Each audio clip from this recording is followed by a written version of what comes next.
Welcome in, everybody. We're diving into the United States Congress today. Ooh, interesting. And, I think you've sent us a really fascinating stack of sources for this one. Yeah. Mostly excerpts from that big Wikipedia article on Congress. It's a long one. It is. Yeah. So, should be fun. yeah, let's unpack this whole thing. I'm excited. I think it's interesting because Congress, it's supposed to be this grand experiment in representing the people. Well, that's the idea, right? Yeah. But how well does it actually do that? yeah, how well does it actually live Yeah. up to that? That's what I'm really curious to explore. Yeah, and it's a question that's been asked and debated since the Founding Fathers were sitting around figuring all this stuff out. Right. It's a lot more complicated than just saying Congress makes laws. Yeah, exactly. So our mission today is to kind of demystify how it all works, what its powers are, what its limits are. For sure. And maybe even uncover some surprising facts along the way, Yeah, I bet there are some. See if we can get a few moments in here. Totally. One thing that always strikes me is how the whole structure of Congress is about this idea of balance. Okay. Like it's bicameral, meaning two chambers. Right. We've got the House of Representatives with 435 members, each representing a specific district, right? Right. And then the Senate, 100 members, 2 from each state. That balance was a hard-fought compromise back in the day. It was the Connecticut Compromise. Oh, yeah. It was a way to make both the big states and the small states feel like they had a fair voice in this new government. Right. Does that balance still work today, though? That's that question, isn't it? I mean, especially when you consider how the House is up for re-election every 2 years. Oh, yeah. And senators get 6 years? Yeah, big difference. Big difference. Yeah, definitely creates some different dynamics. Yeah. I mean, the House is supposed to be, in theory, more responsive to, the immediate whims of the public. Yeah. While the Senate is sort of there to provide more stability. Yeah. At least that was the idea. the theory, yeah. The thought behind it. Yeah, but that also means that House members are pretty much constantly campaigning. Yeah. Which makes you wonder, how much time do they actually have to focus on governing? Well, and on the flip side, senators get a little too comfortable, maybe. That's true. Those 6 years. They get used to it. And speaking of being comfortable, there's no term limit on how many times you could be reelected to Congress. No. I mean, there are folks who've been there for decades. Yeah. Is that good, bad, or somewhere in between? I don't know. We'll have to dive into that. For sure. And, while we're thinking about the players involved, most members of Congress, as I'm sure most people know, align with one of the two big parties. Of course, the Democrats. Yeah.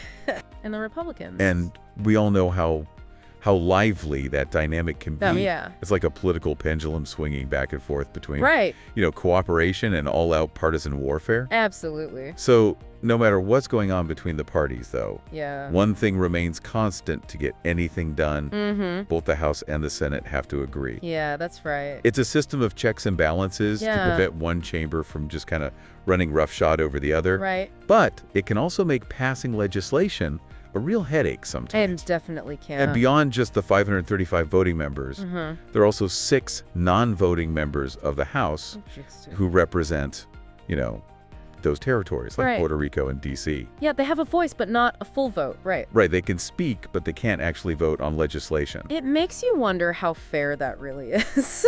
Yeah, it definitely raises some questions about representation. Yeah. And who truly has a say in our government. For sure. And speaking of D.C., it's kind of interesting that Congress is actually responsible for governing it directly. That is kind of unique. Yeah, it's a really unique situation. Yeah. It adds another layer of complexity to everything. It does. So we've talked about the basic structure. Yeah. But what about the power? The Constitution lays out some specific things that Congress is supposed to do. Whoa! Like the big ones, taxes, spending, national defense. Big stuff. And then they have the power to declare war. Yeah. That's huge. Huge. It's hard to even imagine what those debates must be like behind closed doors. Right. And think about, the economic implications of all that. I mean, they set the budget, they borrow money. They even print money. They print the money, yeah. It affects every single person in the country. It's kind of mind-boggling when you really think about it. It is. And then beyond those kind of big picture things, they also deal with stuff like setting up post offices. Oh, yeah. Issuing patents and copyrights. Right. They even decide on, standards for weights and measures. Wow. keeps kind of random. I guess somebody's got to do it. I guess so. Yeah, it really highlights how their reach extends into so many aspects of our lives. Yeah. Even in ways we might not realize. Yeah, and remember, it's not just about creating laws. No. It's also about oversight. Oh, right. They have the power to investigate the executive branch. Okay. Making sure they're doing their job, not abusing their power. Checks and balances. Yeah. They can hold hearings, demand documents, subpoena witnesses. Right. And in extreme cases, they can impeach and remove the president, federal judges, other officials. It's a powerful tool. It's a powerful tool, not used lightly. Right. But it is essential for keeping the government in check. For sure. I mean, you think about, like, the historical weight Yeah. of those impeachment trials. Huge moments. Huge moments. Yeah. And all of this work is managed through this system of committees. Okay. Each focused on a specific area like finance or education, Right. for foreign affairs. Yeah. These are where the details get hammered out. Right. The bills get debated. Yeah. The sausage gets made, so to speak. I see what you did there. Speaking of sausage making, I'm curious about all the resources that Congress has access to. Ooh, yeah. Like, they've got the Government Accountability Office, Okay. keeping an eye on spending, the Congressional Research Service, for in-depth analysis, Right. and the Congressional Budget Office to figure out the economic impacts of their decisions. Wow. It's a lot of brain power It is, yeah. at their fingertips. They need it. And then, of course, let's not forget the Library of Congress. Oh, yeah, the biggest library in the world. Yeah, talk about a research goldmine. Yeah, for sure. But it's not just government agencies providing input, right? Right. There's a whole ecosystem of lobbyists out there representing various interests, Right. trying to influence congressional decisions. Trying to sway things their way. Yeah, lobbyists, they pretty bad rap sometimes. They do. But they are a big part of how things work in Washington. Yeah, sure. It makes you wonder, whose voices are really being heard the loudest? Right. That's always the question. And, all of this is happening while Congress is trying to stay connected to the public, Yeah. respond to their concerns, represent their interests, It's a lot to juggle. which, let's be honest, is a pretty tough job. It is. Given how diverse and often divided our nation is. Absolutely. And when you look at public opinion polls, Congress consistently gets pretty low approval ratings. Yeah. People are frustrated, distrustful. Right. It seems like there's a real disconnect Yeah. between what's happening in those hallowed halls Uh-huh. and what people are experiencing in their everyday lives. That disconnect's definitely something they need to address. Yeah. They got to find ways to rebuild trust, show that they're actually working for the people they represent. Absolutely. And one way they try to do it is through those constituent services. Right. Members of Congress and their staff helping people navigate government or bureaucracy, Right. deal with local issues. Right. Even stuff like expediting passport applications. Yeah. It's a way to show they're not just up there in Washington Yeah. making lofty pronouncements, Right. They're actually there to help. Yeah. I wonder if that actually makes a difference, though. It's a good question. Like, does it change how people view Congress as a whole? Yeah. Or is it just seen as a drop in the bucket Right. compared to these biggest issues, Yeah. like partisanship and gridlock? Yeah. Yeah, it's a good question. I mean, on the one hand, it's great that Congress members are helping people out with everyday problems. Yeah. But on the other hand, if that's all they're doing, are they really tackling the big systemic issues? Right. Are they really getting at the root of the problem? Yeah, it feels like a Band-Aid sometimes, It does sometimes, yeah. And the way Congress actually operates is pretty complicated, too. Yeah. A term is 2 years long, starting in January of odd-numbered years. And it's divided into 2 sessions, one for each year. Right. Then you've got things like special sessions Yeah. called by the president for really urgent matters. Right. And then there's the State of the Union address every year where the president kind of lays out their agenda. Right, right. So it's a lot to keep track of. It's like a whole different world with its own calendar and rituals. It really is. Yeah. But you know what I think people really care about is how those laws actually get made. Right. Like, how does a bill actually become a law? Yeah, we've all heard that cliche about how a bill becomes a law, but the reality is way more intricate than that. Oh, absolutely. It's not just a straight line from idea to law. No. It all starts with an idea, of course, but then it has to be drafted into proper legislative language. Right, someone's got to actually write the thing. Yeah, exactly. Then a member of Congress has to introduce the bill, Okay. and then it gets referred to a committee. Okay. And think of the committees like specialized workshops where the real nitty-gritty work happens. I see. They scrutinize the bill, they debate it, they often make changes, and if they approve it, Okay. then it goes to the floor of the chamber for a vote. Gotcha. So it has to pass the committee first. All right. And then it goes to the full House or the full Senate. Exactly. Okay. And even if it passes one chamber, it has to go through the whole process again in the other chamber. Oh, wow. Yeah, it's like an obstacle course for legislation. It really is. And if the two chambers disagree... Which happens a lot, I'm guessing. Oh, yeah, all the time. They have to work out that differences in a conference committee. A conference committee? Yeah, it's like a group of members from both the House and the Senate. Okay. They come together to try to hammer out a compromise. So they can finally send it to the president's desk? Exactly. And even then, the president can sign it into law, veto it, or do nothing. Right, and if they veto it, Congress can try to override the veto. Right, but that takes a 2/3 majority vote in both chambers. Oh, wow. That's a pretty high bar to clear. Yeah. Plus, there's this whole thing called a pocket veto. A pocket veto? What's that? So if the president just ignores the bill Okay. and Congress adjourns within 10 days, it's automatically vetoed. That seems kind of sneaky.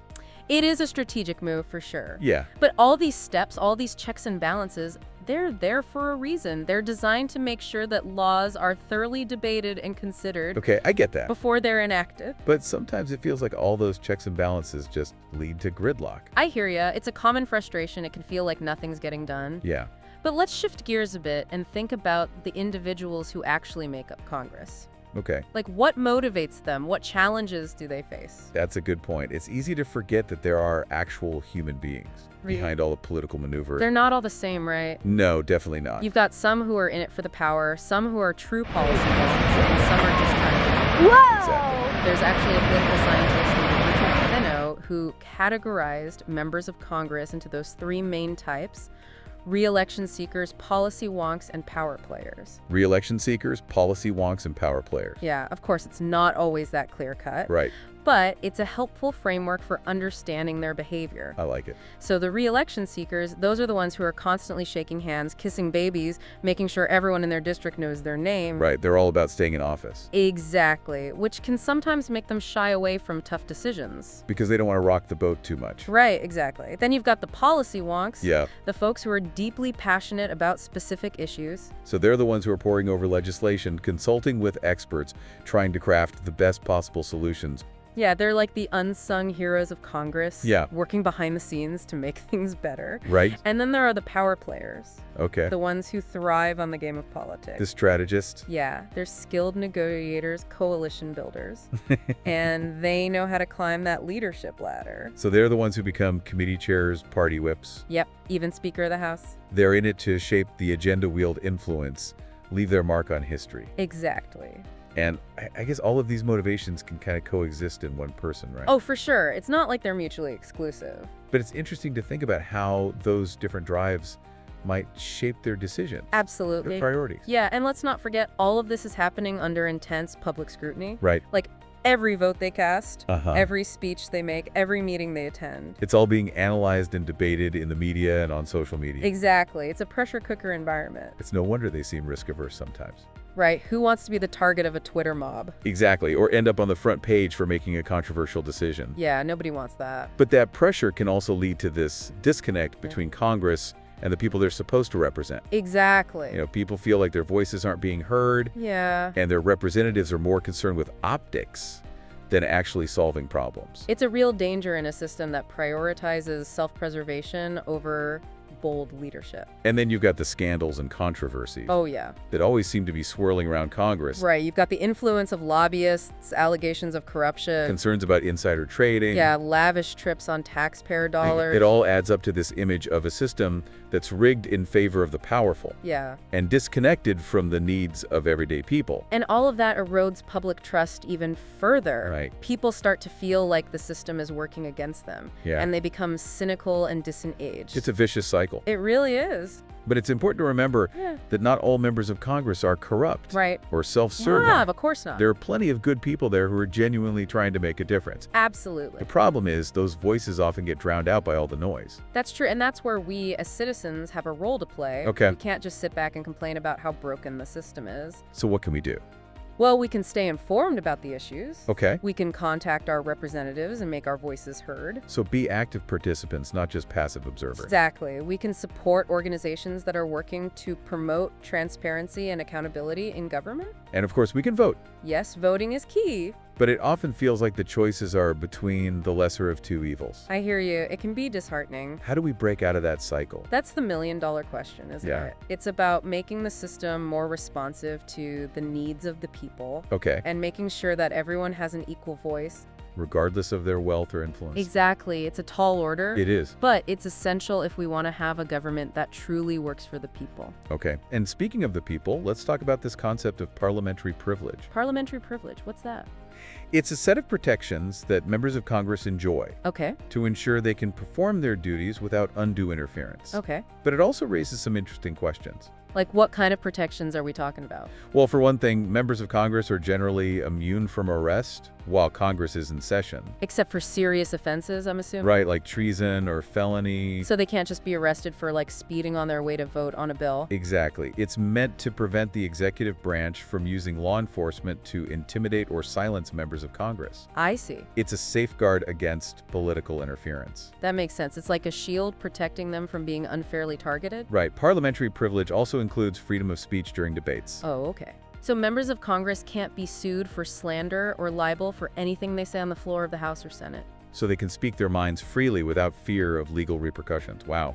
That's a lot of freedom. It is. Do you think it's ever abused? I mean, it's possible, right? While it's important to protect free speech, right, there have probably been cases where members of Congress have used this privilege to make inflammatory or even harmful statements. Definitely. It's a delicate balance. It is. But it is interesting to think about how this privilege shapes the dynamics of debate in Congress. Yeah. It allows for more open and honest discussion. Right. But it also carries the risk of being misused. It does. And when it is misused, it further erodes public trust. Exactly, you're right. Speaking of public trust, let's face it, Congress has a serious image problem. Yeah, they do. Polls consistently show low approval ratings, right, reflecting deep-seated frustration and distrust among the American people. And this isn't a new thing. It's been going on for decades. Yeah, it's been a trend for a long time. Why is that? Well, it's a complex issue. Yeah.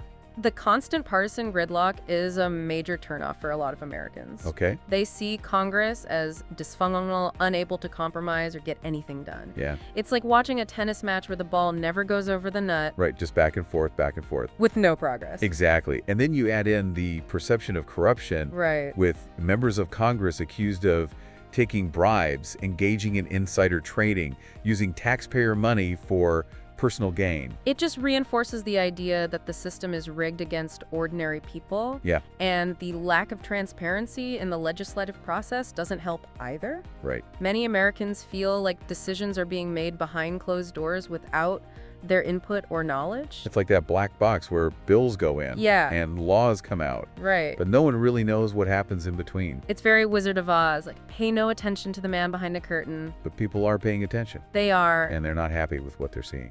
Right.